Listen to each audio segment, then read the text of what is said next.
Hello friends, Prince GS academy में आपका स्वागत है। जैसा कि मैंने आपसे वादा किया था कि मैं हिस्ट्री की 1000 अति महत्वपूर्ण प्रश्न की सीरीज लाने वाला हूं, उसी क्रम में मैंने 4 वीडियो अपलोड कर दिया है। आज ये मेरा 5वां वीडियो है जो प्राचीन इतिहास के one of the most important topic बौद्ध धर्म से रिलेटेड है, जिसमें 20 प्रश्न है जो किसी भी कॉम्पिटिटिव एग्जाम जैसे SSC, railway, bank, NTPSSC, CGL, CHSL, MTS, SSC GD तथा सभी प्रकार के स्टेट एग्जाम के लिए अति महत्वपूर्ण प्रश्न है। तो मैं आपसे अनुरोध करता हूं कि अगर वीडियो अच्छा लगे तो वीडियो को लाइक और शेयर करें, चैनल को सब्सक्राइब करें। चलिए वीडियो शुरू करते हैं। देखते हैं पहला प्रश्न, गौतम बुद्ध का जन्म कब हुआ था? ऑप्शन ए 563 ईसा पूर्व, ऑप्शन बी 583 ईसा पूर्व, ऑप्शन सी 483 ईसा पूर्व, ऑप्शन डी 468 ईसा पूर्व।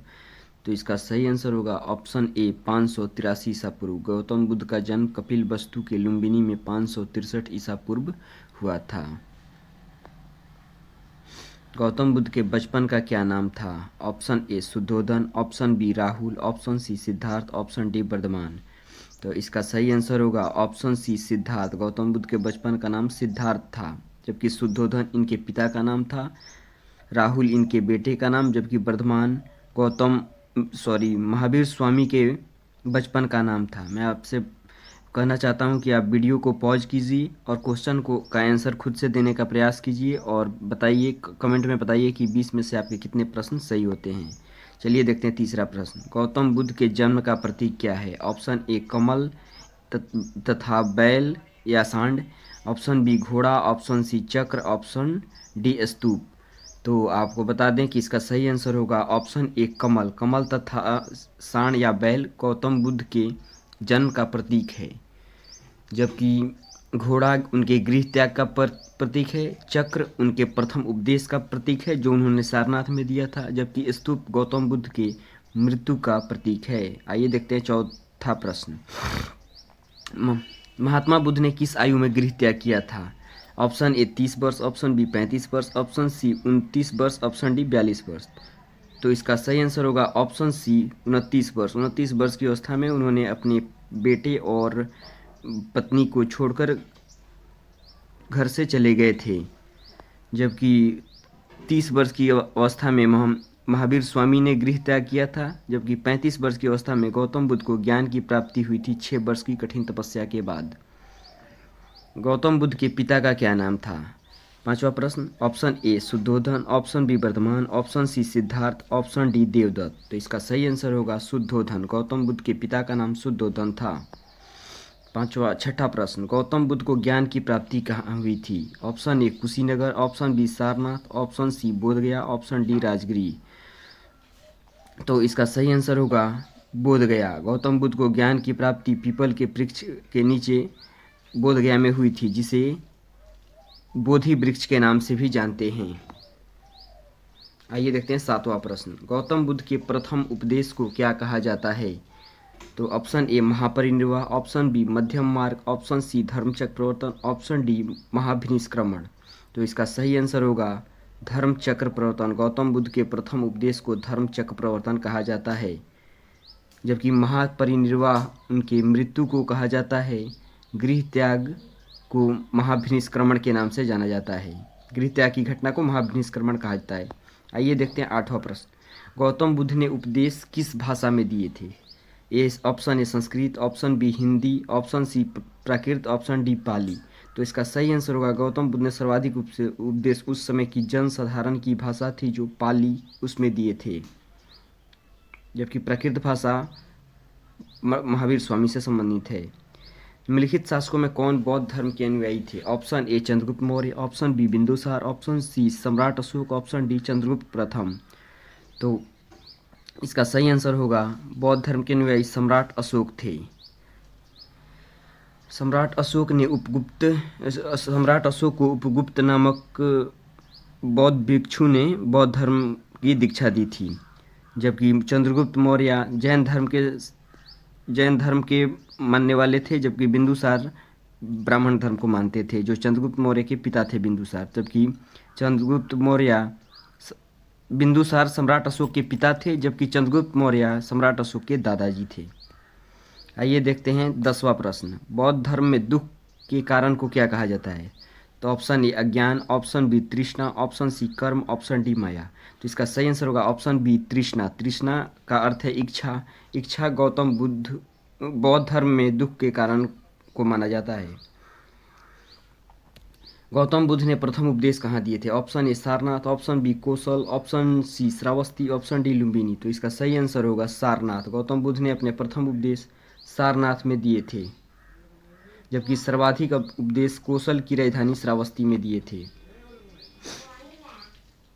गौतम बुद्ध के प्रथम प्रमुख शिष्य कौन थे? Option A Upali, option B Anand, option C Sariputra, option D उपरोक्त सभी। तो इसका सही आंसर होगा ऑप्शन डी उपरोक्त सभी। उपाली, आनंद तथा सारिपुत्र तीनों गौतम बुद्ध के शिष्य थे। प्रथम बौद्ध संगीति कब हुई थी? ऑप्शन ए 483 ईसा पूर्व, ऑप्शन बी 383 ईसा पूर्व, ऑप्शन सी 250 ईसा पूर्व, ऑप्शन डी 98 ईस्वी। तो इसका सही आंसर होगा ऑप्शन ए 483 ईसा पूर्व। 483 ईसा पूर्व में प्रथम बौद्ध संगीति हुई थी। उस समय यह राजगीर में हुई थी। जब इसके अध्यक्ष महाकश्यप, जबकि उस समय भारत में अजातशत्रु का शासनकाल था। मगध पर अजातशत्रु का शासनकाल था। जबकि द्वितीय बौद्ध संगीति 383 ईसा पूर्व हुई थी। द्वितीय बौद्ध संगीति वैशाली में हुई थी। इसके अध्यक्ष साबाकामी थे। शासनकाल कालाशोक का था। तृतीय बौद्ध संगीति 250 ईसा पूर्व हुई थी। यह पाटलिपुत्र में हुई थी। इसके अध्यक्ष मोगलीपुतिस थे, जबकि उस समय सम्राट अशोक का शासनकाल था। चौथी बौद्ध संगीति 98 ईस्वी में हुई थी, जो कश्मीर के कुंडलवन में हुई थी। उस टाइम पर वसुमित्र अध्यक्ष थे एवं कनिष्क का शासनकाल था देश में। आइए देखते हैं 14वां प्रश्न। किस शासक ने 84,000 बौद्ध स्तूप बनवाए थे? तो ऑप्शन ए सम्राट चंद्रगुप्त प्रथम, option B Chandragupta Maurya, option C Bimbisara, option D सम्राट अशोक। तो इसका सही आंसर होगा सम्राट अशोक ने 84,000 बौद्ध स्तूप बनवाए थे, ऐसा माना जाता है। 15वां प्रश्न। बौद्ध धर्म से संबंधित हेमिस मठ किस राज्य या केंद्र शासित प्रदेश में है? Option A Ladakh, option B Jammu Kashmir, option C Himachal Pradesh, option D Sikkim. तो इसका सही आंसर होगा ऑप्शन ए लद्दाख। लद्दाख में हेमिस मठ है। किसे एशिया का ज्योतिपुंज कहा जाता है? Option A Gautam Buddha, option B Mahavir Swami, option C Arishta Nemi, option D Shuddhodana. तो इसका सही आंसर होगा ऑप्शन ए गौतम बुद्ध। गौतम बुद्ध को एशिया का ज्योतिपुंज, लाइट ऑफ एशिया कहा जाता है।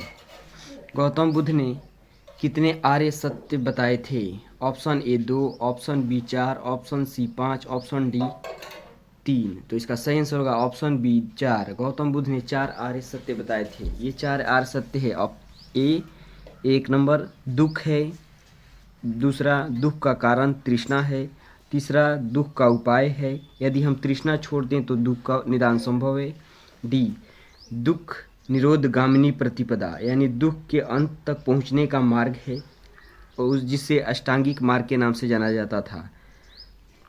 अष्टांगिक मार्ग की संख्या 8 है, जिसमें पहला है सम्यक दृष्टि यानी सही समझ, दूसरा सम्यक संकल्प यानी सही विचार, तीसरा सम्यक वचन यानी सही वाणी, चौथा अष्टांगिक मार्ग सम्यक कर्म सही कार्य, पांचवा अष्टांगिक मार्ग सम्यक आजीविका यानी सही जीवन यापन, छठा अष्टांगिक मार्ग सम्यक व्यायाम यानी सही प्रयास, सातवां अष्टांगिक मार्ग सम्यक स्मृति यानी सही जागरूकता, आठवां अष्टांगिक मार्ग सम्यक समाधि यानी सही एकाग्रता।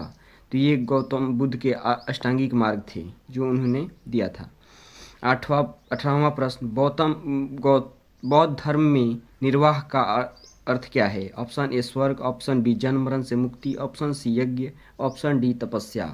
तो इसका सही आंसर होगा ऑप्शन बी जन्म मरण से मुक्ति बौद्ध धर्म में निर्वाह का अर्थ है। ये देखते हैं 19वां प्रश्न। बौद्ध भिक्षुओं के लिए नियमों का संकलन क्या कहलाता है? Option A Sutra Pitaka, option B Vinaya Pitaka, option C Abhidhamma Pitaka, option D Jataka. इसका सही आंसर होगा बौद्ध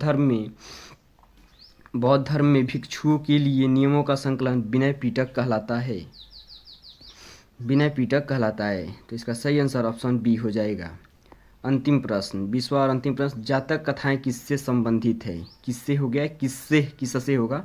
ऑप्शन ए बुद्ध के पूर्व जन्म, ऑप्शन बी राजाओं की कथाएं, ऑप्शन सी युद्ध, ऑप्शन डी देवता। तो इसका सही आंसर होगा जातक कथाएं महात्मा बुद्ध के पूर्व जन्म से संबंधित है। तो ये रहे 20 अति महत्वपूर्ण प्रश्न।